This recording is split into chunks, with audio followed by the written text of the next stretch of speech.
Baik, bismillahirrahmanirrahim. Assalamualaikum warahmatullahi wabarakatuh. Perkenalkan, saya Muhammad Ali Wudzawafari dengan nomor induk mahasiswa 21060850136 dari program studi pendidikan antropologi Universitas Negeri Makassar. Nah, di sini saya akan membedah sebuah buku yakni berjudul Sapi, Babi, Perang, dan Tukang Sihir Menjawab Teka-teki Kebudayaan yang ditulis oleh seorang antropolog Amerika yakni Marvin Harris. Nah, saya membedah buku ini dengan tujuan untuk menyelesaikan tugas akhir mata kuliah saya yakni teori-teori antropologi kontemporer. Sebelum memulai untuk membedah ini, saya akan memperkenalkan dulu dari mana paham materialisme budaya itu berakar. Nah, jadi sekedar info, buku ini ditulis oleh Marvin Harris atas dasar paradigma yang dia buat sendiri yakni paradigma materialisme budaya. Nah, dari mana sumber materialisme ini? Jadi materialisme ini dipopulerkan oleh Karl Marx dengan paham Marxisme, di mana ia memandang suatu materi yang hanya bisa dipandang secara kasat mata atau yang hanya bisa diindra oleh panca indera, seperti buku ini. Nah, buku ini bisa disebut sebagai material karena bisa dipandang, bisa diraba, dan bisa dirasakan tentunya oleh panca indera kita. Nah, apa yang membuat ketimpangan atas hal ini?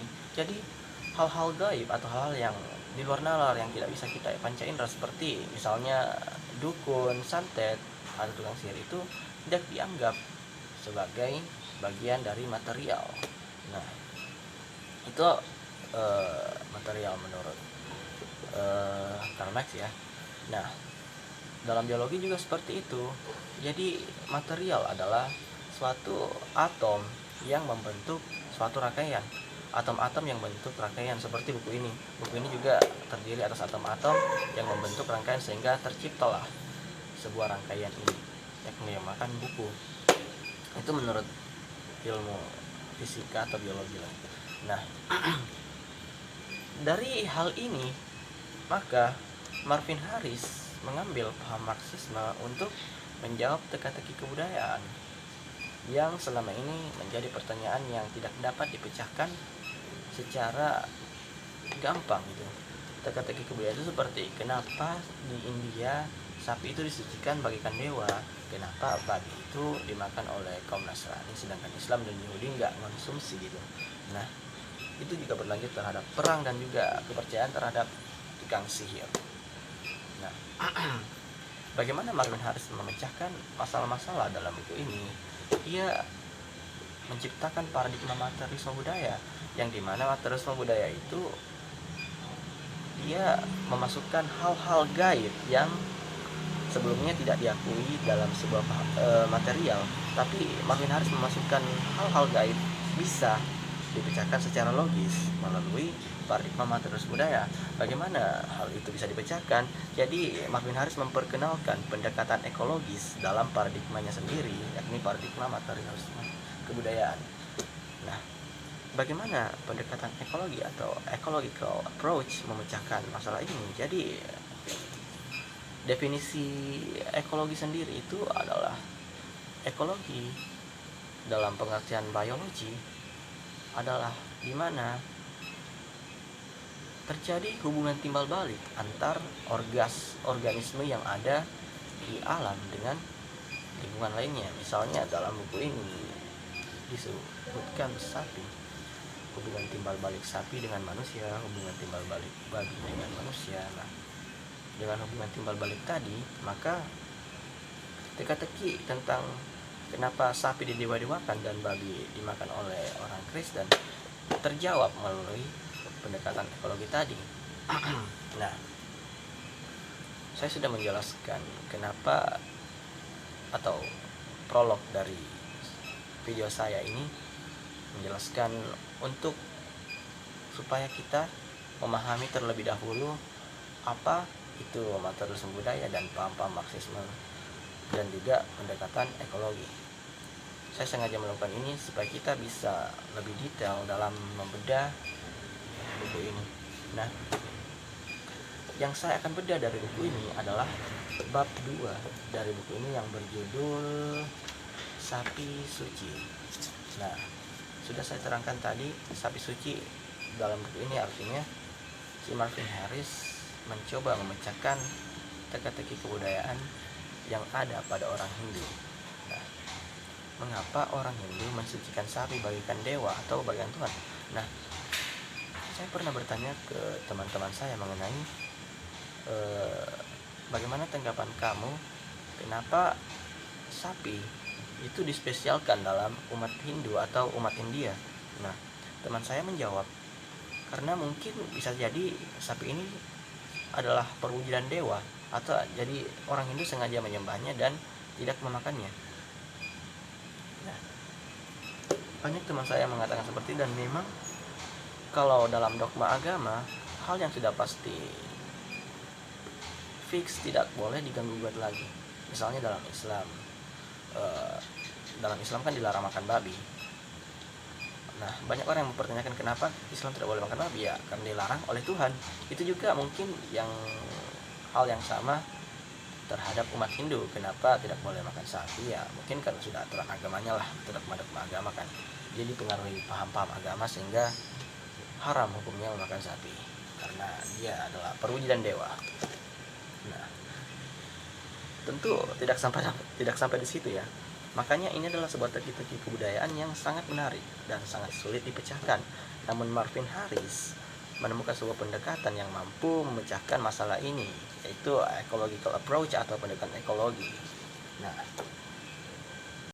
hal menarik atau fakta menarik yang terjadi di sini tentang sapi suci, orang India itu sangat di luar nalar bagi pemikiran kita, karena umat Hindu di India lebih memilih lapar dan tersiksa dibanding harus makan sapi mereka sendiri. Tentu ini sangat aneh gitu. Kalau kita pikir-pikir ya, sapi itu yang pertama bukan bagian hewan yang bisa dikategorikan sebagai hewan peliharaan. Dia lebih cocok sebagai binatang pekerja yang membantu manusia untuk ya membajak sawah atau hal semacamnya lah. Dan ya kita ketahui sendiri di zaman modern ini seperti kucing, anjing itu lebih pantas untuk dipelihara, karena bahkan sudah banyak penggemarnya sendiri, cat lovers misalnya, penggemar kucing. Itu lebih masuk akal dibanding harus menjadi pecinta sapi gitu. Atau mungkin karena sudah terpengaruh dogma agama gitu. Bisa jadi hal seperti itu kan. Namun ya hal ini makin aneh lagi karena terjadi yang menjadi pemecah Pakistan dan India, yang dulunya itu sebenarnya Pakistan dan India adalah satu negara yang pernah bersatu menjadi satu negara. Tapi salah satu faktor yang memicu terpisahnya dua negara ini antara Pakistan dan India adalah salah satunya sapi. Karena sapi, kita ketahui sendiri bahwa Pakistan itu dominan adalah umat Muslim, sedangkan India itu dominan umat Hindu. Nah, dalam tradisi Islam kita mengenal yang namanya kurban itu adalah pemotongan daging sapi lah istilahnya, pemotongan daging sapi untuk berkurban. Nah, itu yang dilakukan Islam. Sedangkan tentu Hindu tidak akan menerima hal ini loh, karena dia menganggap kamu membunuh sapi itu sangat fatal hukumnya. Dan sebenarnya bukan ini aja pemicunya, banyak, tapi salah satunya ini. Itu adalah hal yang paling sangat harusnya bisa ditolerir, tapi hanya karena satu binatang ini terbelah lah India dan Pakistan gitu. Nah, lanjut ke pembahasan selanjutnya. Nah, suatu fakta menarik yang mungkin hanya kalian akan temui di India mengenai sapi. Di India itu saking disucikannya sapi itu, orang India menyediakan fasilitas seperti hospital atau rumah sakit untuk merawat sapi yang sedang sakit. Selain rumah sakit ada juga panti jompo, semacam panti jompo untuk membiarkan sapi itu beristirahat di situ. Bahkan saking anehnya sapi di sana itu kayak dibiarkan lalu lalang aja gitu, lalu lalang bahkan sampai di jalan raya yang mengganggu aktivitas masyarakat, aktivitas lalu lintas yang membuat kemacetan, dan itu dianggap hal wajar. Jadi kalau misal sapinya ditabrak mobil, ya itu dia dilarikan ke hospital dan difasilitasi gratis. Itu saking cintanya masyarakat India terhadap sapi ini. Dan saking mungkin karena kita berpikir bahwa sapi itu sudah seperti dewa, jadi kita harus merawatnya baik-baik gitu. Padahal sapi bisa mati kan, kalau itu menurut kita sapi bisa mati, bukan dewa. Tapi itu kan pemikiran umat Hindu. Tapi sebenarnya ini hanya hipotesa awal dari kita yang menganggap hal tersebut tabu.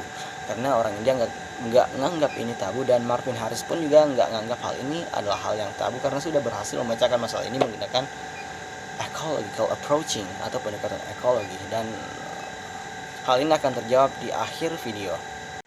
Nah, tadi sudah saya jelaskan betapa istimewanya sapi-sapi ini di kalangan masyarakat Hinduisme di India.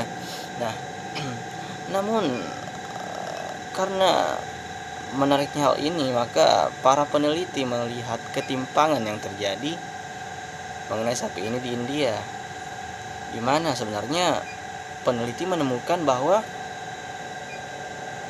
fakta yang terjadi di lapangan, sapi betina itu lebih banyak dibanding sapi jantan gitu. Nah, kenapa hal itu bisa terjadi? Sapi betina berbanding jauh lebih banyak dibanding sapi laki-laki jantan. Nah, padahal kita ketahui sendiri bahwa fungsi sapi jantan itu ya untuk membajak sawah. Kalau memang India itu merawat sapinya untuk membajak sawah, ya harusnya yang diperbanyak itu sapi jantan kan, atau minimal lah bisa menyamai populasi sapi betina. Tapi ini berbanding jauh loh. Tentu dengan kurangnya populasi sapi jantan ini sangat-sangat krusial bagi petani India, karena bila mana satu atau dua, karena ini populasi sapi jantan cuma 60 juta, sedangkan lahan pertanian 80 juta, tentu sangat jauh kan. Nah, bagaimana kalau sapi ini misal sakit atau bahkan yang paling parah dia mati? Tentu ini akan berdampak sangat-sangat mempengaruhi bagi ekonomi petani India. Bisa jadi jatuh miskin toh. Dia bisa saja jatuh miskin dan akan lebih parah lagi meninggal karena mata pencahariannya hilang gitu. Nah, ini salah satu ketimpangan yang juga sangat aneh gitu. Nah, di sini sudah mulai terkuak kenapa sapi itu sangat dihormati atau disucikan oleh umat Hindu di India. Nah, dari penjelasan tadi kita di sini sudah bisa berhipotesa mengapa sapi itu sangat disucikan oleh umat Hindu. Nah, kenapa? Jika kita berpikir secara logika, kenapa sapi betina lebih banyak dibanding sapi jantan? Nah, sebenarnya apa sih fungsi sapi jantan itu dan fungsi sapi betina? Sapi jantan di India berfungsi sebagai binatang pembajak sawah, sedangkan kalau kita berpikir, sapi betina ini sebenarnya fungsinya untuk memproduksi sapi baru lagi, yang artinya bereproduksi. Sapi laki-laki dan sapi betina, sapi jantan dan sapi betina akan kawin, dan sapi betina ini tentunya akan melahirkan sapi yang baru lagi. Nah, ini adalah sebuah jawaban kecil dari permasalahan tadi. Jadi mending lebih banyak sapi betina kan, karena sapi jantan. Nah, selain hal yang tadi, jika kita berpikir masyarakat India yang miskin ini pasti akan lebih memilih sapinya untuk menjadi alat dalam pembajakan sawah dibanding harus mahal-mahal membeli alat pembajak sawah yang memiliki teknologi canggih dari Amerika, seperti traktor misalnya, traktor untuk yang membajak sawah itu loh. Belum lagi pupuk yang khusus itu, dan belum lagi bensin atau alat bahan bakar lainnya.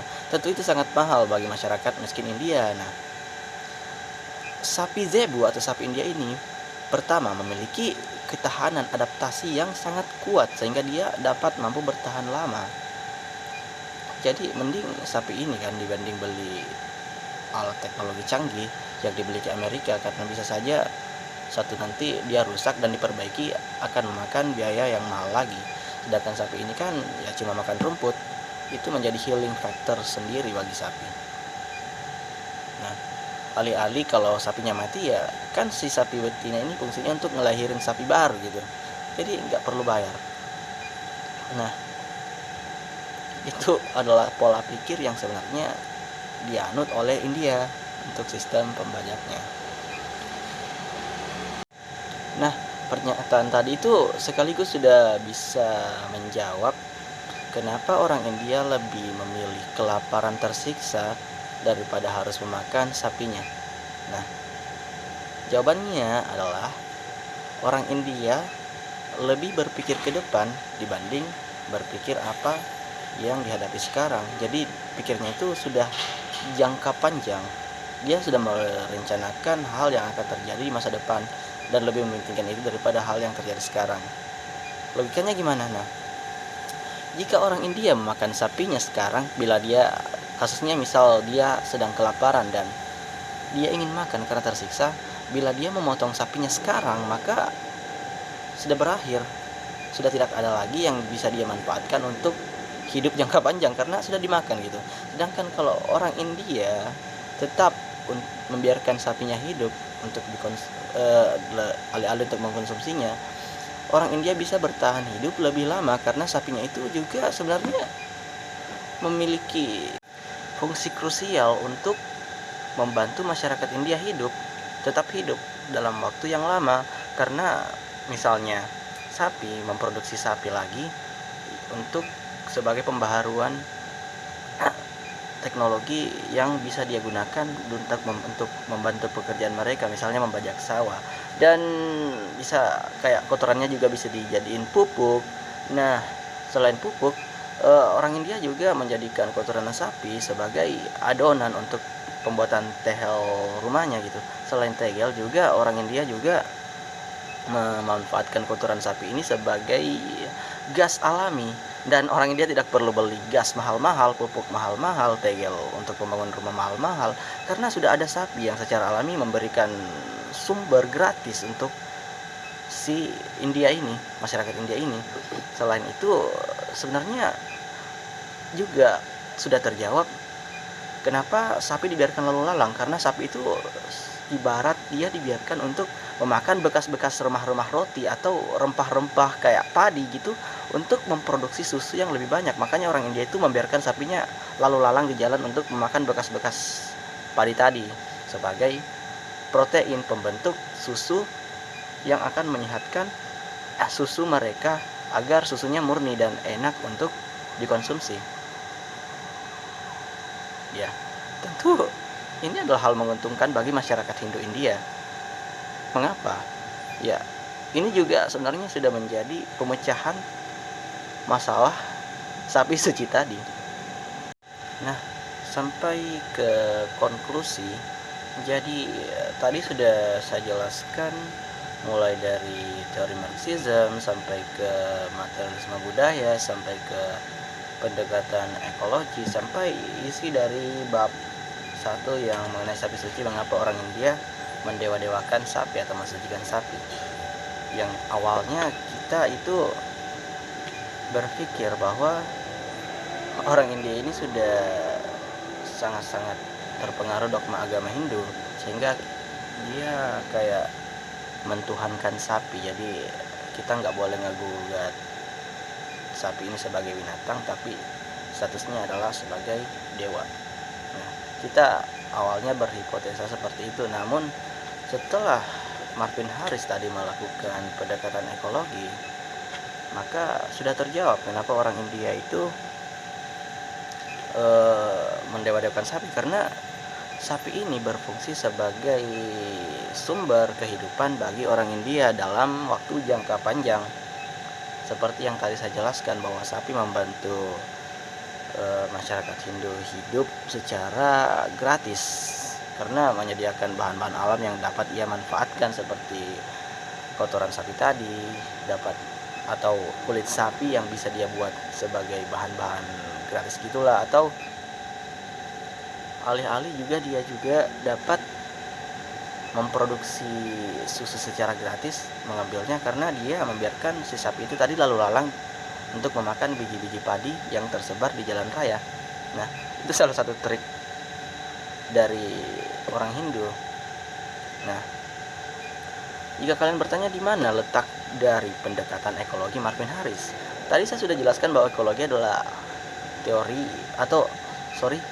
pendekatan yang sebenarnya berfokus terhadap timbal balik organisme terhadap lingkungan sekitarnya. Dari di sini organisme yang saya maksud itu adalah hubungan antara sapi dengan manusia yang bertimbal balik itu. Jadi manusia merawat sapi supaya si sapi memberikan sumber kehidupan bagi si manusia. Nah, itu yang menjadi pemecahan pendekatan ekologi yang dijelaskan oleh Marvin Harris dalam buku Sapi, Babi, Perang, dan Tukang Sihir ini. Khususnya tadi bab 2 yang menjelaskan sapi suci. Jadi sudah terjawab ya, kenapa orang India mensucikan sapi, karena sebagai barang, bukan sebagai dewa, tapi barang atau barang penghasil kehidupan bagi masyarakat India itu sendiri. Baik, itu aja yang bisa saya sampaikan. Lebih dan kurangnya mohon dimaafkan. Wabillahi taufiq wal hidayah. Wassalamualaikum warahmatullahi wabarakatuh.